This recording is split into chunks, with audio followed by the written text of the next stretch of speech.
Iran middle east का वह शेर है जिसकी दहाड़ पूरे इलाके में खौफ पैदा कर देती है। ये मिडिल ईस्ट का वह बॉस है जिससे उलझने की हिम्मत न तो अमेरिका में है और न ही उसके सहयोगी देशों में। दुनिया की महाशक्ति कहलाने वाली ताकतें भी एकजुट होकर आज तक ईरान का बाल भी बांका नहीं कर पाई है। ट्रंप ने कभी ईरान के बारे में कहा था कि यह दुनिया के लिए सबसे बड़ा खतरा है। ईरान आतंकवाद को बढ़ावा देने वाला दुनिया का सबसे बड़ा देश है। अमेरिका की गद्दी हो या ब्रिटेन का राजपाट, एक देश जिसका डर मठाधीशों के दिलों में हमेशा जिंदा रहता है वह है ईरान। आज अमेरिका की गद्दी पर ट्रंप फिर से बैठ चुका है, लेकिन एक नाम जिसकी दहशत दशकों से उसके दिल में बैठी हुई है वह है ईरान। पिछले 40 सालों में ईरान एक ऐसी शक्ति बनकर उभरा है जिसका मुकाबला करना दुनिया के किसी देश के बस की बात नहीं। यूनाइटेड स्टेट्स से लेकर सोवियत यूनियन और ग्रेट ब्रिटेन तक न जाने कितनी ताकतें आईं और चली गईं, लेकिन वे ईरान के असर और उसके असर को कम नहीं कर सकीं।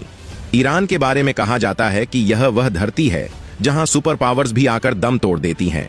ईरान के वर्चस्व और दबदबे को बताने के लिए इतना ही काफी है कि जब वह कुछ कहता है तो पूरी दुनिया उसे गौर से सुनती है। जब वह कुछ बोलता है तो उसके शब्दों के मायने निकाले जाते हैं।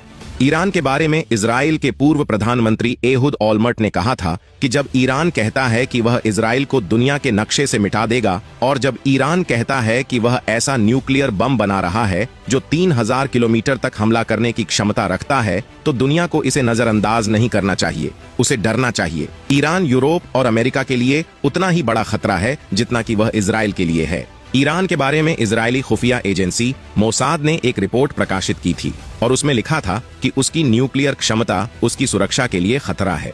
मोसाद के पूर्व चीफ योसी कोहेन ने तो यहां तक कह दिया था कि जरूरत है कि ईरान की निगरानी की जाए और उसके खिलाफ कड़े कदम उठाए जाएं। ईरान आज दुनिया का सबसे ताकतवर मुस्लिम देश है और यह बात विरोधियों को खटकती रहती है। भला कौन देश चाहेगा कि एक मुस्लिम देश का शुमार दुनिया की सबसे ताकतवर शक्ति के रूप में होने लगे। वैसे भी ग्लोबल पावर इंडेक्स के सर्वे के मुताबिक ईरान सैन्य शक्ति के मामले में दुनिया के 145 देशों में 14वें स्थान पर है। ईरान के पास ऐसे हथियार और ऐसी तकनीक है जो दुश्मनों को विरोध करने पर मजबूर कर देती है। अमेरिका के राष्ट्रपति जिमी कार्टर ने एक इंटरव्यू में कहा था कि उन्होंने सोवियत यूनियन के खिलाफ अफगानिस्तान में अल कायदा की मदद की थी, लेकिन वही काम जब ईरान करता है तो अमेरिका जैसे देश उसे आतंकवाद घोषित कर देते हैं। अमेरिका की पूर्व secretary of state Hillary Clinton ने अपनी एक रिपोर्ट में लिखा था कि ईरान आतंकवादी संगठनों का समर्थन करता रहा है। 2016 में एक स्पीच के दौरान उन्होंने कहा कि सभी देशों को मिलकर ईरान के खिलाफ एक्शन लेना चाहिए और उसकी जिम्मेदारी तय करनी चाहिए। जिस तरह से दुनिया में उसका प्रभाव है, इससे वह हम सबके लिए खतरा बन जाएगा। हिलरी क्लिंटन के यह शब्द बता रहे हैं कि डर सबको लगता है, गला सबका सूखता है। समय का पहिया घूमता है तो परिस्थितियां बदलती रहती हैं। जो रूस कभी ईरान का दुश्मन था, आज उसका दोस्त बन चुका है। 1991 में जब रूस में सोवियत यूनियन का खात्मा हुआ तो अमेरिका के दो बड़े दुश्मन ईरान और रूस दोस्त बन गए और यही वह वक्त था जब रूस ने ईरान के साथ न सिर्फ अपनी तकनीक शेयर की बल्कि अपने इंजीनियर भेजे जिन्होंने ईरान में जाकर उसे न्यूक्लियर हथियार बनाने की ट्रेनिंग दी। रूस के राष्ट्रपति व्लादिमीर पुतिन अब तो कहते घूमते हैं कि ईरान मिडिल ईस्ट का सबसे महत्वपूर्ण खिलाड़ी है।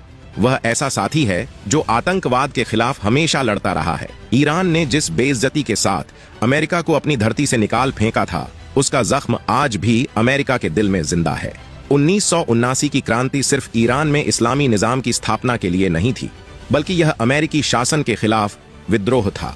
और यही वजह है कि जब ईरान में आयतुल्लाह खुमैनी के हाथ में सत्ता आई तो उन्होंने हर उस चीज पर प्रतिबंध लगा दिया जिस पर अमेरिका का नाम लिखा था। अमेरिका आज भी ना वह दिन भूल पाया है और ना ही वह तारीख।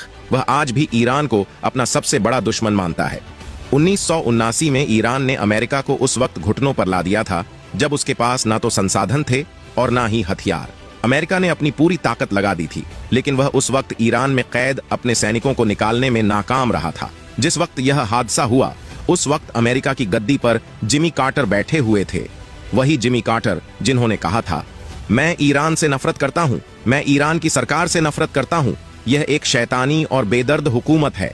अमेरिका के राष्ट्रपति और दुनिया पर अपना रौब झाड़ने वाले जिमी कार्टर से जब पूछा गया कि उनकी जिंदगी की सबसे बड़ी शिकस्त क्या थी, तो उन्होंने कहा, ईरान का रेस्क्यू मिशन। अमेरिका का यह मिशन क्या था और 444 दिन की कहानी क्या थी, इसका जिक्र हम अपनी किसी वीडियो में करेंगे। अमेरिका ईरान को अपना सबसे बड़ा दुश्मन मानता रहा है। अमेरिकन सेनेटर जय रॉकफेलर ने एक बार कहा था कि ईरान एक मुसीबत के सिवाय कुछ भी नहीं और यह हमेशा हमारे लिए मुसीबत बना रहेगा। 1985 में अमेरिकन सीनेट ने एक रिपोर्ट प्रकाशित की और बताया कि अगर ईरान इसी तरह से तरक्की करता रहा तो अगले 7 सालों में वह परमाणु बम बनाने में कामयाब हो जाएगा। ऐसी न जाने कितनी रिपोर्टें मोसाद और CIA प्रकाशित कर चुके हैं, जिन्हें देखकर लगता है कि अगर मिडिल ईस्ट में ईरान ना होता तो मस्जिद अक्सा कब का मुसलमानों के हाथों से निकल चुकी होती। अमेरिका के पूर्व राष्ट्रपति जॉर्ज W. बुश ने कभी कहा था कि निसंदेह ईरान हमारे लिए खतरा है, क्योंकि उसका मकसद हमारे सबसे मजबूत साथी इजराइल को बर्बाद करना है।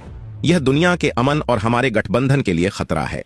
मैं खुले तौर पर यह स्पष्ट कर देना चाहता हूं कि अगर इजराइल को कोई भी खतरा हुआ तो हम उसकी हिफाजत के लिए अपनी पूरी मिलिट्री और सैन्य शक्ति झोंक देंगे। ईरान आज जब फिलिस्तीनियों के साथ खड़ा है तो दुनिया भर की जालिम ताकतें उन्हें मिटाने के लिए एकजुट हो चुकी हैं। इजराइल के प्रधानमंत्री नेतन्याहू ने 2012 में यूनाइटेड नेशंस में एक भाषण देते हुए कहा कि ईरान की न्यूक्लियर हथियारों को पाने की ख्वाहिश दुनिया के लिए खतरा है। अंतर्राष्ट्रीय ताकतों को चाहिए कि वह ईरान के न्यूक्लियर प्रोग्राम को जड़ से उखाड़ फेंके। इजराइल भी जानता है कि मुस्लिम देशों में ईरान ही है जो उसका मुकाबला करने की हिम्मत रखता है, वरना अरब देशों की तो गैरत मर चुकी है। इजराइल जैसे देश जिन्हें अमेरिका जैसे देशों का समर्थन हासिल है, वह भी ईरान से खौफ खाते नजर आते हैं। पिछले दिनों ईरान ने जब इजराइल पर हमला किया तो नेतन्याहू बंकर में घुस गया।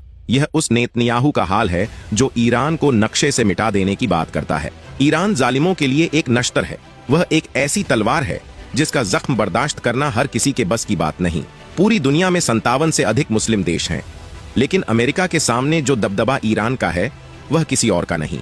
यहां तक कि गाजा के मुद्दे पर सऊदी अरब जैसा देश भी खुलकर इतना विरोध नहीं कर पाया जितना ईरान ने किया है। ईरान की बढ़ती ताकत और उसकी लोकप्रियता को मुस्लिम विरोधी देश खतरे के रूप में देखते हैं। ईरान पर न जाने कितनी पाबंदियां लगाई गईं, लेकिन इतनी पाबंदियों के बावजूद भी ईरान आज दुनिया में सबसे ज्यादा हथियार और सबसे एडवांस टेक्नोलॉजी रखने वाला मुस्लिम देश बन चुका है। अमेरिकी प्रोफेसर नोआम चॉम्स्की लिखते हैं कि पश्चिमी मीडिया ने ईरान की जो तस्वीर बनाई है वह बहुत ही नकारात्मक है। सच्चाई तो यह है कि ईरान का प्रभाव बहुत बड़ा है और यह दुनिया के लिए खतरा नहीं बल्कि एक अवसर है। ईरान आज पूरी दुनिया के मुसलमानों का हीरो बन चुका है। फिलिस्तीनियों को बचाने की जद्दोजहद में गाजा के मुसलमानों के बाद जिस देश ने सबसे ज्यादा नुकसान उठाया उसका नाम ईरान है। ईरान आज फिलिस्तीनी मुसलमानों की आखिरी उम्मीद है। ईरान जब तक जिंदा है, फिलिस्तीन की आजादी का ख्वाब जिंदा रहेगा। ईरान के बारे में अगर यह कहा जाए तो गलत नहीं होगा कि ईरान की फितरत में कुदरत ने लचक दी है, उतना ही यह उभरेगा जितना कि दबाओगे। वैसे ईरान के बारे में आपके क्या विचार हैं? नीचे कमेंट में जरूर बताएं। क्या आप ईरान को एक ताकतवर देश मानते हैं? अगर हां, तो इस वीडियो